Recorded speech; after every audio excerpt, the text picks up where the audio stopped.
In 1517, European physicians began prescribing a wood imported from the Caribbean as the only reliable cure for the syphilis epidemic that had swept the continent. The wood was guaiacum. It grew in Jamaica. The Taino had been using it medicinally for centuries before any European had a name for the tree or the island. Within a generation of that first prescription, a German banking family acquired the exclusive rights to import and sell it across the continent. They built one of the largest private fortunes in Renaissance Europe on a medical discovery that came entirely from Jamaican soil and entirely from Taino knowledge. The Taino received nothing. That fortune is still being studied by economic historians today. That is number 1 on this list. Before we reach it, you will hear about an American inventor who sailed into Kingston Harbor in 1959 with the finest underwater excavation equipment then available and pulled silver plate, pocket watches, and pewter from the harbor floor while Jamaica watched from above. You will hear about a carved ceremonial seat that left Jamaica during the colonial period and is now displayed in a museum in Madrid. You will hear about the trees that Taino communities managed for 1,000 years before British textile merchants discovered what the heartwood was worth. You will hear about the sleeping design that became standard equipment on the British Royal Navy's ships across 2 centuries of Atlantic Empire. And you will hear about 3 carved wooden gods found in a mountain cave in 1792 that have been inside the British Museum ever since. 11 discoveries, 1 island. And in each case, the value followed the same route. It left. Subscribe before we count them down. Several of the institutions that profited from these discoveries are still holding the objects. Several of the companies built on Taino agricultural and botanical knowledge are still trading globally under household brand names. The arrangements described in this list are not ancient history in the sense that they are finished. Some of them are ongoing. We start at 11. Number 11. The Taino hammock, from Jamaica to every navy in the world. The Taino word for their sleeping structure was hammock. Columbus documented it when his ships anchored off Jamaica in 1494. He described hammocks strung between posts in Taino homes and aboard their canoes. Spanish sailors understood immediately that the design solved the problem of sleeping at sea better than any European arrangement then in use and adopted it. Within a generation, the hammock had entered European naval vocabulary. By the late 1500s, the British Royal Navy had made it standard equipment on every vessel in the fleet, from first-rate ships of the line to the smallest sloops of war. The hammock as a naval sleeping arrangement changed the conditions of long-distance ocean travel. It reduced back injuries, kept sailors off wet and pest-infested lower decks, and could be stored during the day without permanently occupying space on a crowded vessel. The Royal Navy specified dimensions, materials, and lashing methods. British manufacturers who produced hammocks for the naval supply chain across the 17th, 18th, and 19th centuries built substantial commercial enterprises on a sleeping design they had not invented and had not developed. The Taino of Jamaica had used the hammock for centuries before Columbus first recorded one. The material technology, the understanding of how to weave and suspend the structure, the recognition that a suspended sleeping surface distributes body weight more effectively than a flat one aboard a vessel at sea, all of that knowledge was Taino. The sailors who slept in hammocks across 2 centuries of Atlantic Empire were sleeping in a Taino invention. The English word hammock still contains the Taino word. The last Taino speaker in Jamaica died more than 4 centuries ago. What they designed is still manufactured and sold commercially on every continent.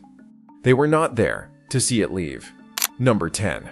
The cassava processing knowledge of the Taino women. Manihot esculenta is toxic in its raw form. The tuberous root contains cyanogenic glycosides at concentrations that will kill a person who eats it without processing.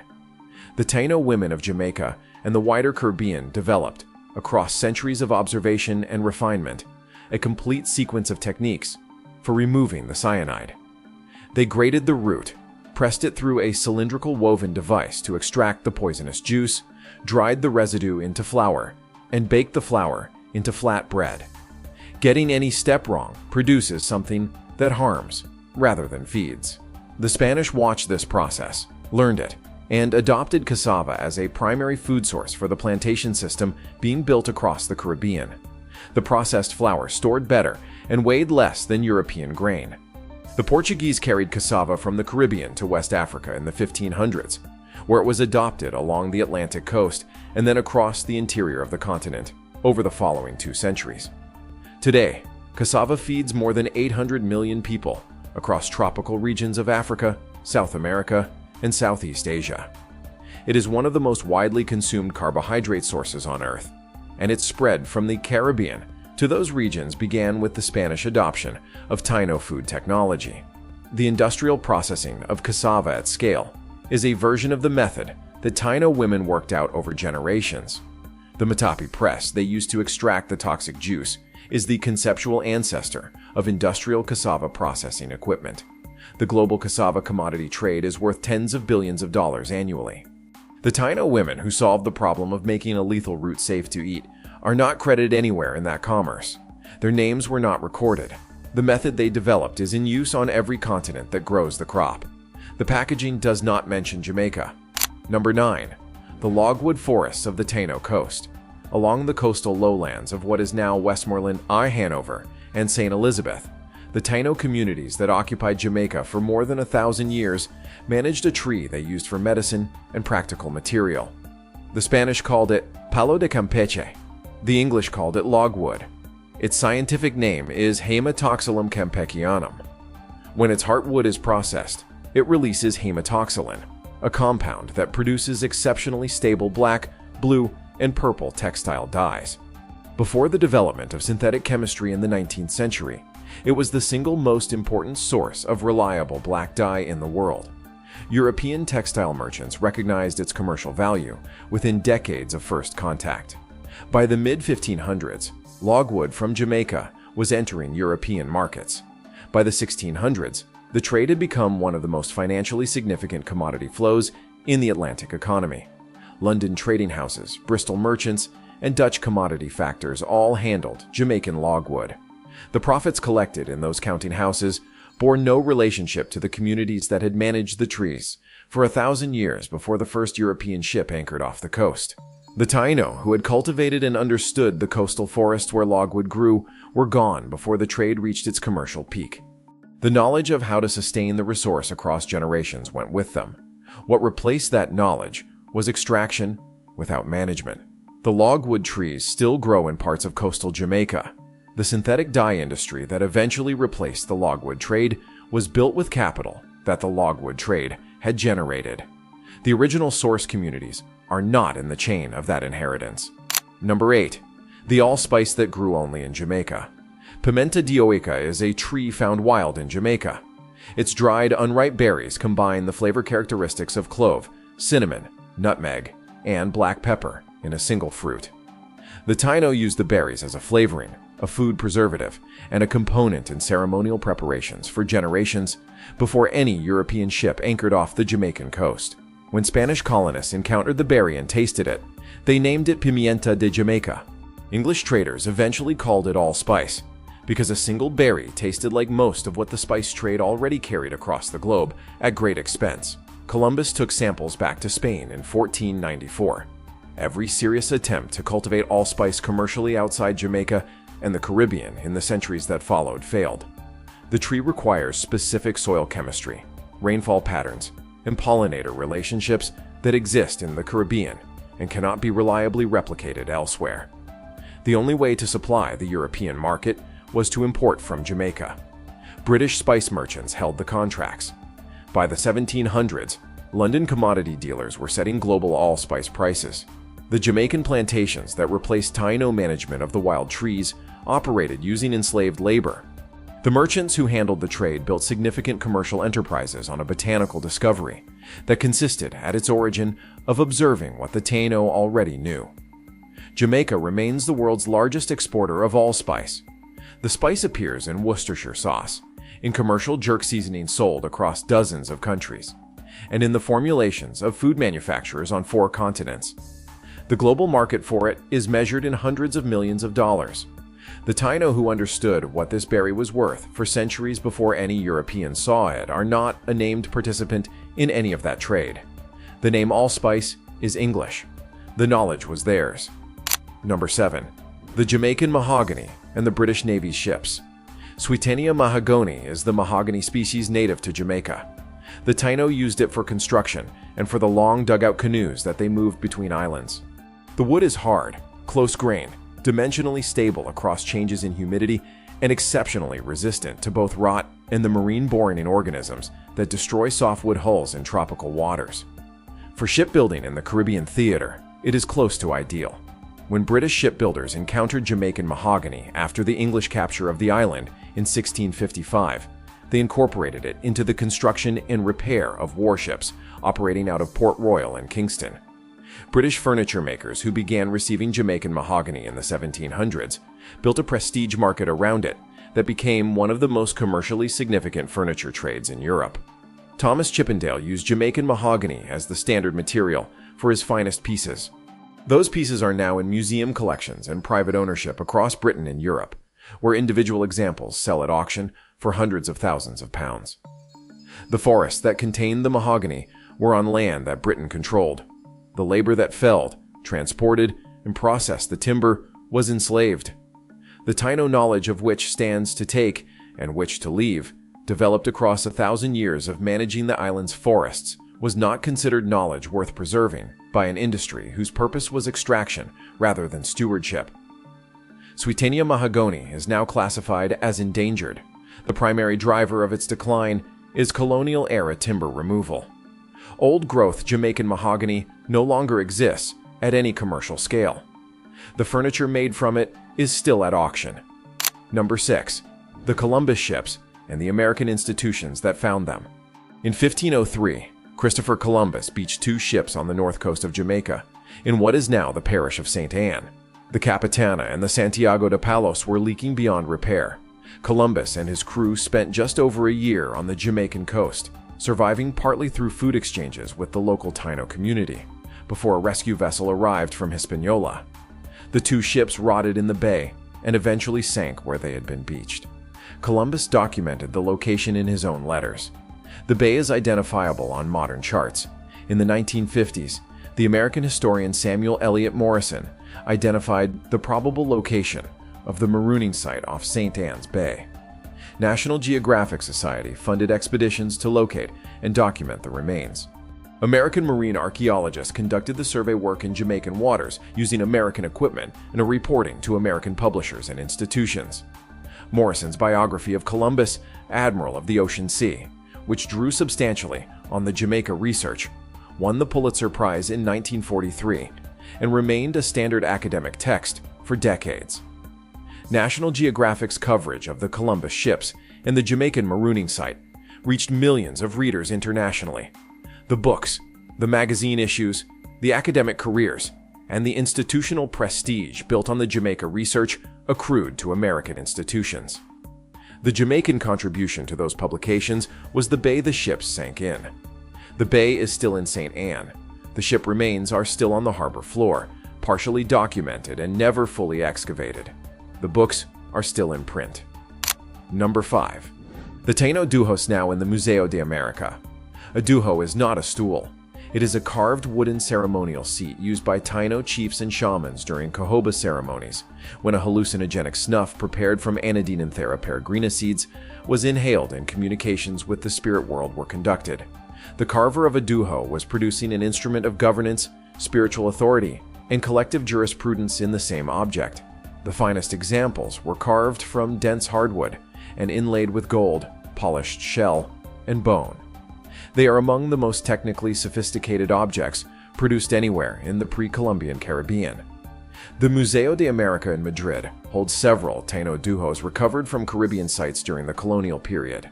The records of how individual objects entered the collection are incomplete, and the provenance of specific pieces is disputed.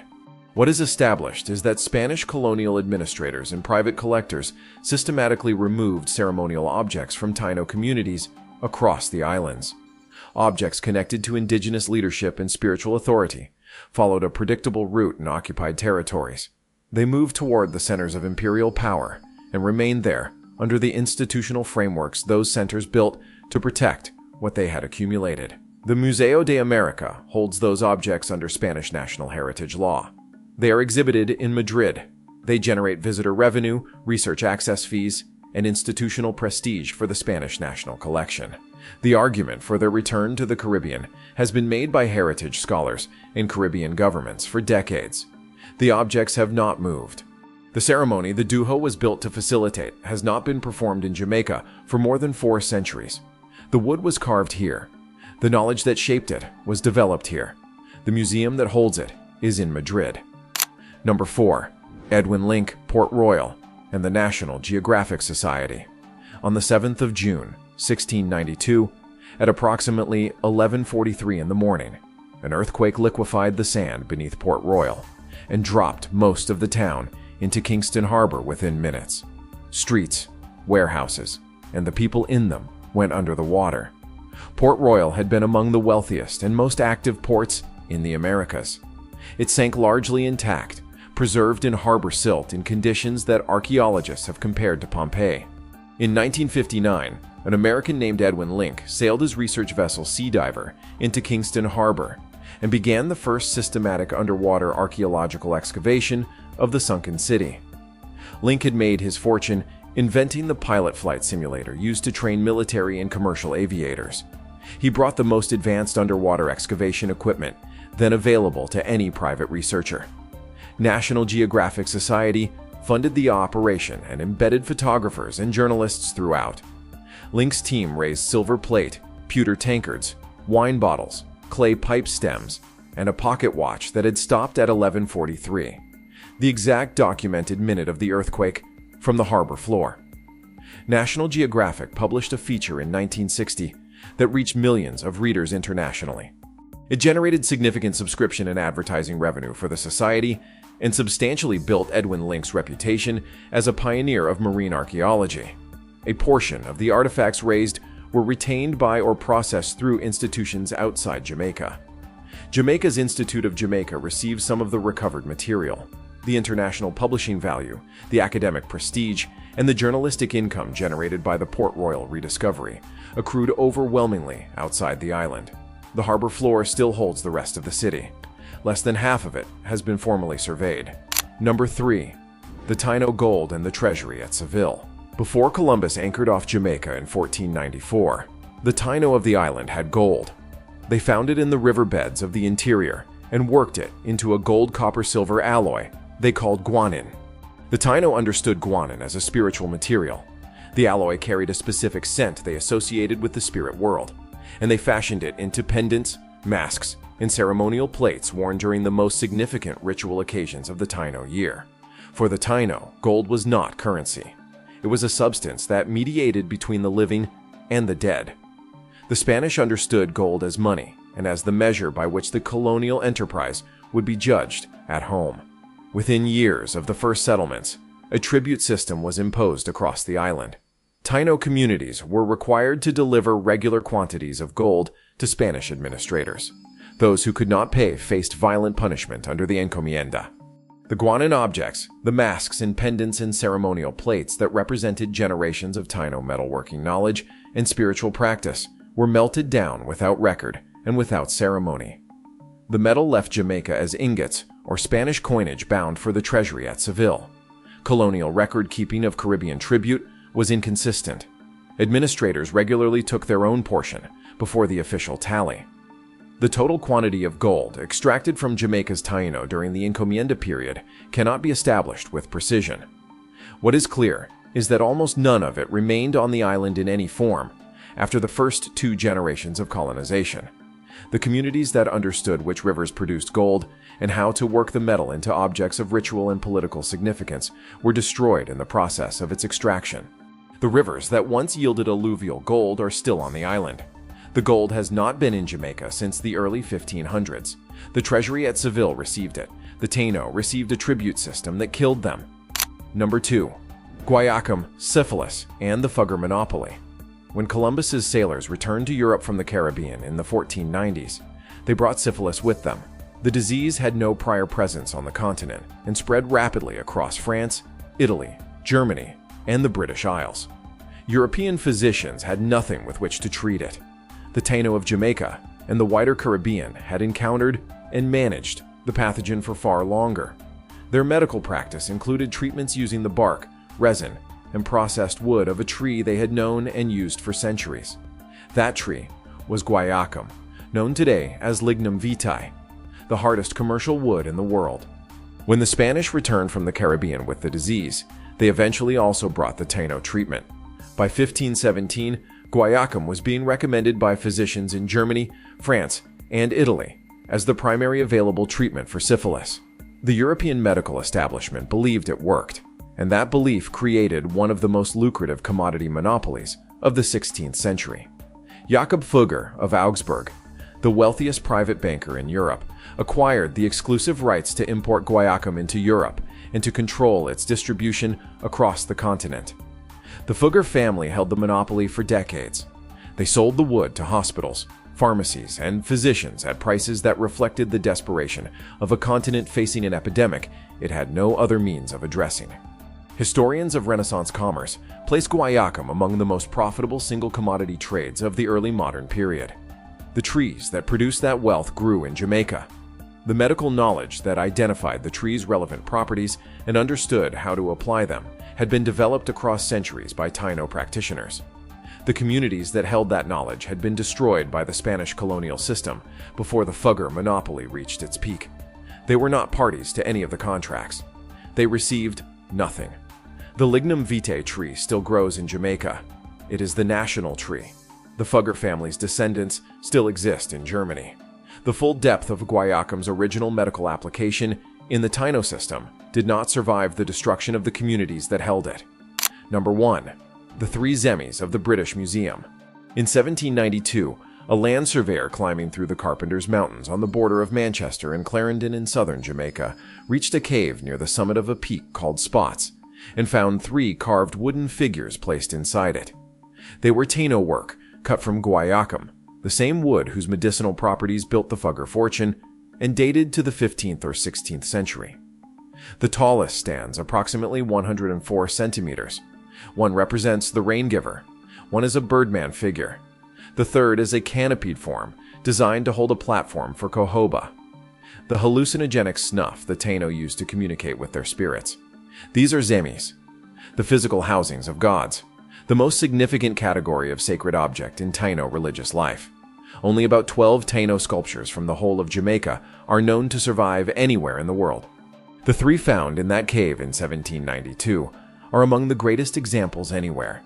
A comparable zemi figure from another Caribbean island sold at Sotheby's in 2022 for more than $1 million. The 3 Jamaican zemis together, as a documented set with a continuous provenance trail reaching back more than 2 centuries, would represent one of the most significant lots in the history of pre-Columbian art sales, if they were ever offered. They are not for sale. The British Museum has held them since approximately 1801. Under the British Museum Act of 1963, the institution cannot deaccession objects from its collection regardless of how those objects came to be there. Within a few years of their discovery in 1792, the zemis were shipped to London. They were shown to the Society of Antiquaries in 1799. There is no surviving record of what was paid for them, to whom payment was made, or under what authority they left Jamaica. The cave where the Taino placed them, almost certainly during the first years of Spanish colonization, when the communities that had made them were being systematically destroyed, and their sacred objects were being hidden in the most remote locations available, is still in the mountains of Manchester. The zemis are displayed in London.